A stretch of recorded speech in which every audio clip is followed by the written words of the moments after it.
So continuing with our next lecture of acid and base, अब देखते हैं कि रिएक्शन ऑफ एसिड्स और बेसिस कैसे होते हैं, एक दूसरे के साथ एसिड बेस कैसे रिएक्ट करते हैं।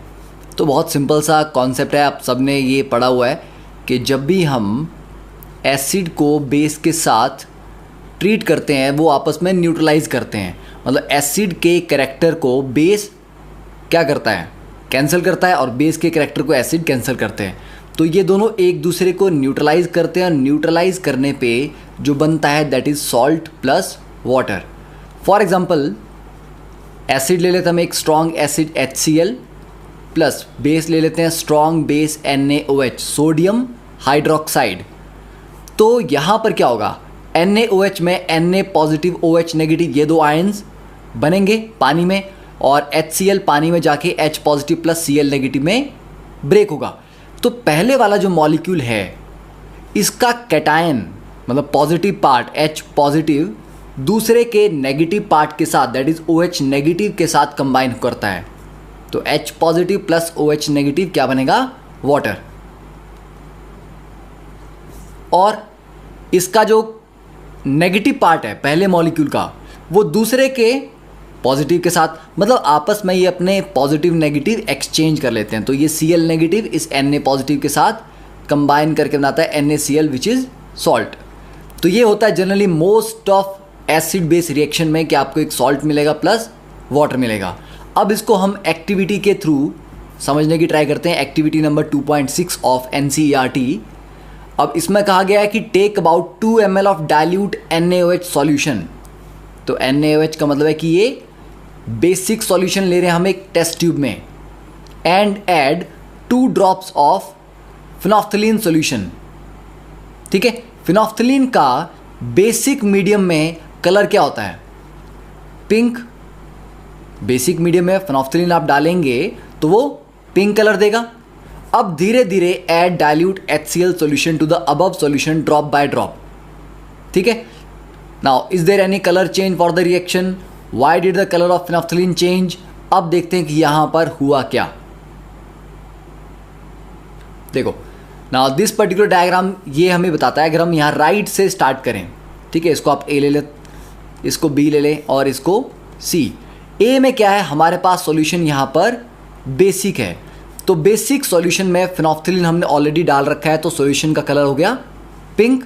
अब इसमें ड्रॉप बाय ड्रॉप हम क्या ऐड कर रहे हैं, एसिड। तो यहां पर एसिड रखा गया है, ऊपर से हम एसिड ऐड कर रहे हैं।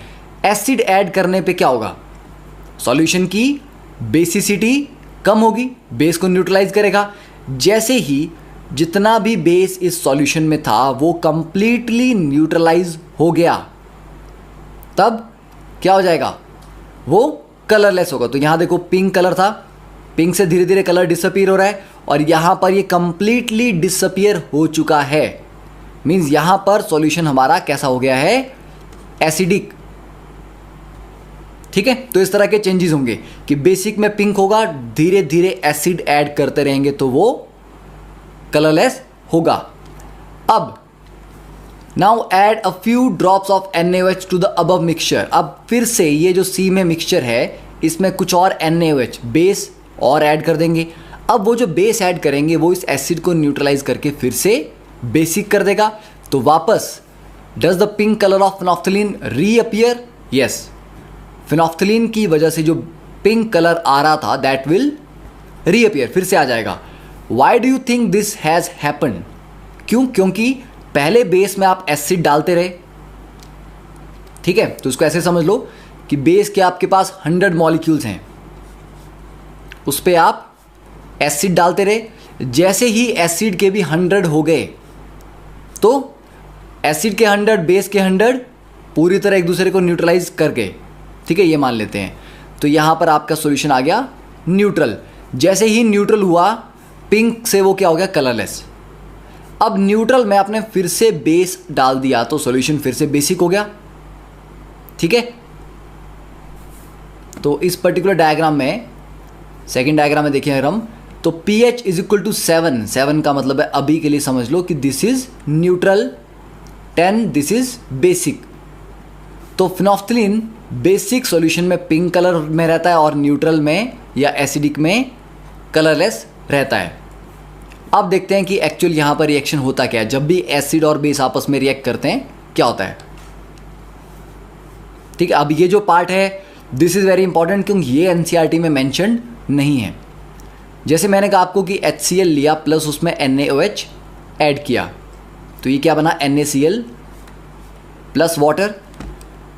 अब HCl जो कि एक स्ट्रॉन्ग एसिड है, ये हम सब जानते हैं कि HCl स्ट्रॉन्ग एसिड है और NaOH एक स्ट्रॉन्ग बेस है। तो आगे से इसको मैं स्ट्रॉन्ग एसिड को SA लिखूंगा, स्ट्रॉन्ग बेस को SB, और आगे बन गया ये salt plus water.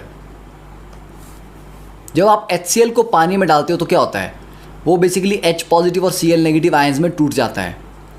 NaOH strong base है, पानी में डालते ही Na पॉजिटिव और OH नेगेटिव आयन में टूट जाता है।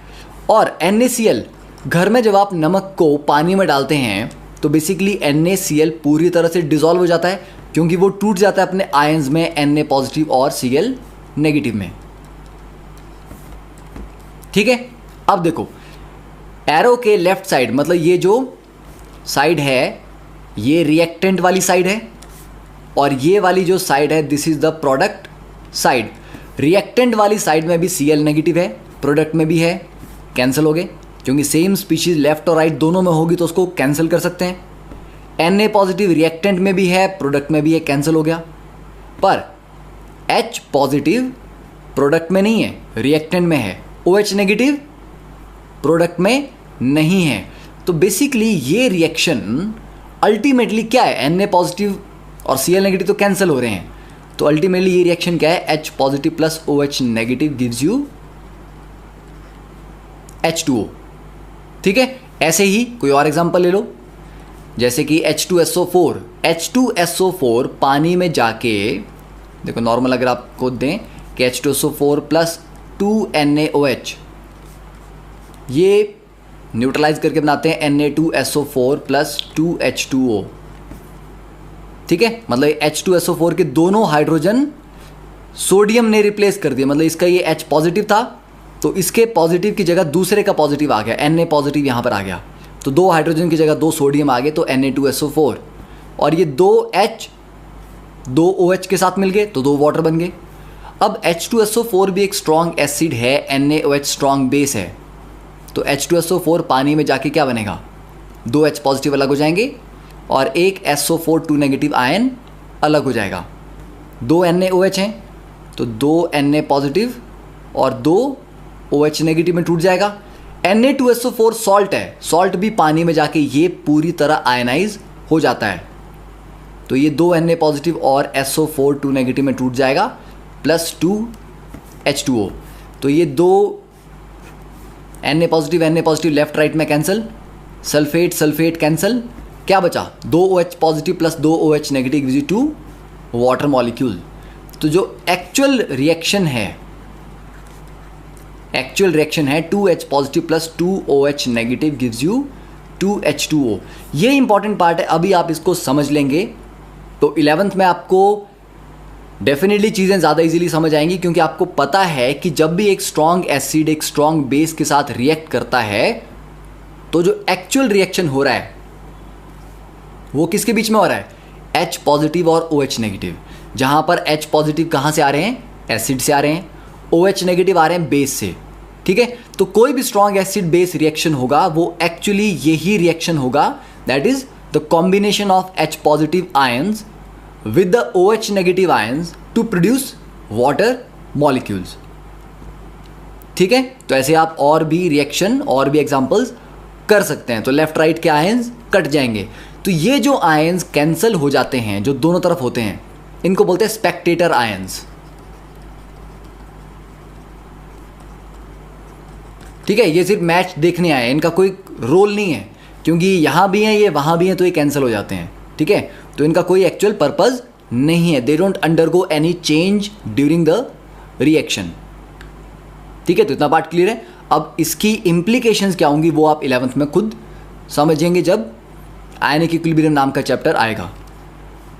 अब नेक्स्ट टॉपिक स्टार्ट करते हैं, reaction of metallic oxides with acids. देखो मेटालिक ऑक्साइड्स क्या हुआ, मेटल जब ऑक्सीजन के साथ कंबाइन करेगा, ठीक है, जैसे कि सोडियम कंबाइन करेगा तो Na2O, मैग्नीशियम कंबाइन करेगा तो MgO, कॉपर कंबाइन करेगा तो CuO, ठीक है। ऐसा क्यों? सोडियम के ऊपर 1 पॉजिटिव चार्ज होता है और ऑक्सीजन में जो ऑक्साइड की ऑक्सीजन है उसके ऊपर 2 नेगेटिव चार्ज होता है। तो 2 नेगेटिव को बैलेंस करने के लिए 2 सोडियम चाहिए, 2 पॉजिटिव चाहिए, इसलिए Na2O। मैग्नीशियम के ऊपर ऑलरेडी 2 पॉजिटिव चार्ज होता है तो वो एक ही O2 नेगेटिव से बैलेंस हो जाता है। कॉपर ऑक्साइड, यहाँ पे कॉपर के ऊपर भी 2 पॉजिटिव चार्ज है, ऑक्सीजन के ऊपर 2 नेगेटिव चार्ज है। तो इस तरह से ये फॉर्मूलाज हैं। तो जब भी मेटल ऑक्सीजन के साथ कंबाइन करेगा उसको बोलेंगे मेटालिक ऑक्साइड। अब इसमें इंपॉर्टेंट चीज़ क्या है कि metal oxides are basic in nature, ठीक है। तो ये याद करना है आपको कि मेटल के जो ऑक्साइड होते हैं वो बेसिक होते हैं अभी के लिए, ठीक है।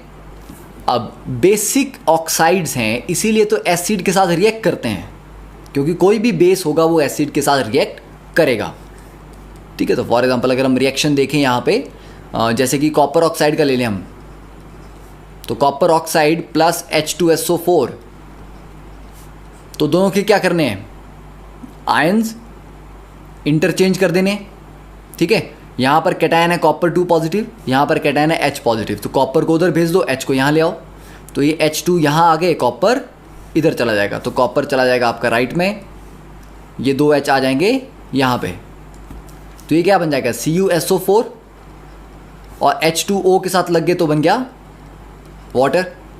तो CuSO4 भी क्या है, एक सॉल्ट है, copper sulphate, salt plus water मिल गया आपको यहाँ पे।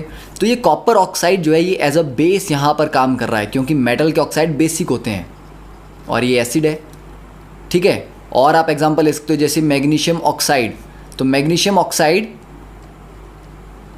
प्लस 2HCl, तो ये बैलेंस करके आपके पास आता है MgCl2 प्लस H2O। तो मैग्नीशियम इसके क्लोराइड के साथ लग गया और 2H ऑक्सीजन के साथ कंबाइन करके वाटर बना गए, ठीक है। तो इस तरह का रिएक्शन हम नोट डाउन लिख सकते हैं मेटालिक ऑक्साइड्स का एसिड के साथ। तो मेटल ऑक्साइड प्लस एसिड भी हमें क्या देता है, सॉल्ट प्लस वाटर, ठीक है। आई गेस इतना आपको याद रहेगा। अब नेक्स्ट बात करते हैं reaction of non metallic oxide with base.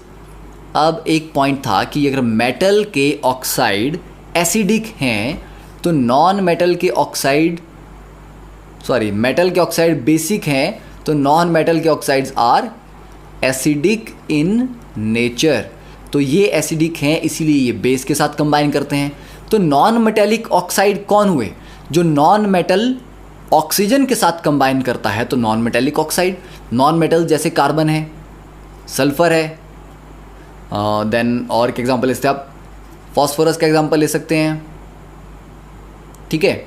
Silicon का एग्जांपल ले सकते हैं, ठीक है। पर सिलिकॉन एक्चुअली मेटल भी नहीं है, मेटलॉइड की वैरायटी में आएगा।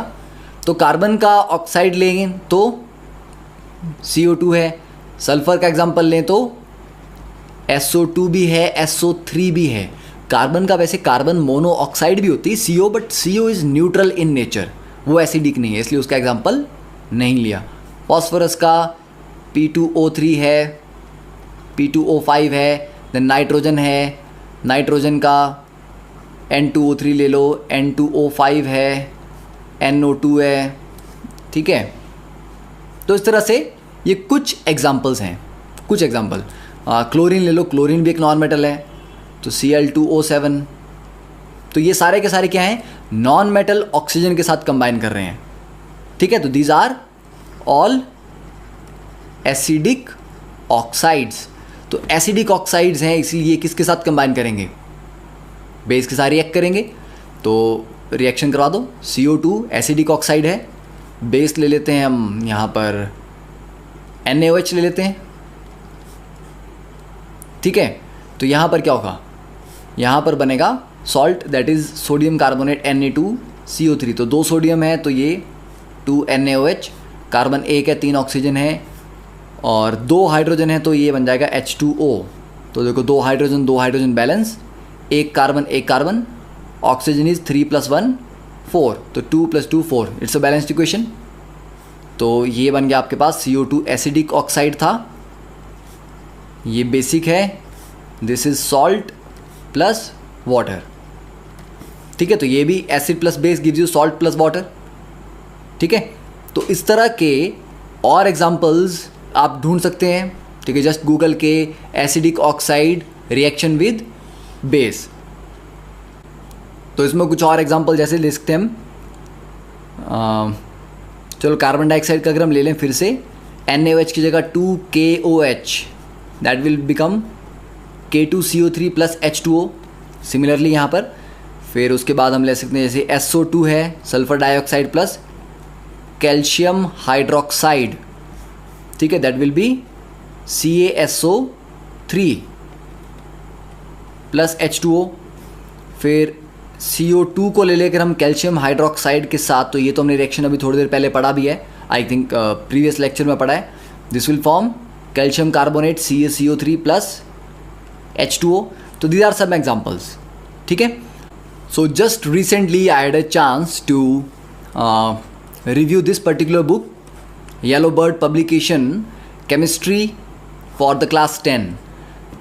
सो इट्स अ गुड बुक, क्योंकि जो फॉन्ट सेलेक्शन है, स्पेसिंग है, कलर डायग्राम्स दिए गए हैं, एग्जाम्पल दिए गए हैं और NCERT के सारे डिटेल्ड सॉल्यूशंस हैं, कुछ अलग से अच्छी प्रॉब्लम्स भी हैं। So overall it's a good balanced book. ठीक है, तो I also use some of the content of this book in my some of the lectures. ठीक है, so this is just a quick review for a book के। अगर आप चाहते हैं कोई अच्छी बुक, तो you can also go and try this one. ठीक है, and if you like it then you can get it. Okay, so that is all. तो metallic oxide, non metallic oxide की रिएक्शन हमने देख लिए। अब next are these in text questions. Why should curd and sour substances not be kept in brass and copper vessels? Second, third, so you have to try these 3 questions and we will discuss the answers to these 3 problems in the next lecture. Thank you. Have a nice day.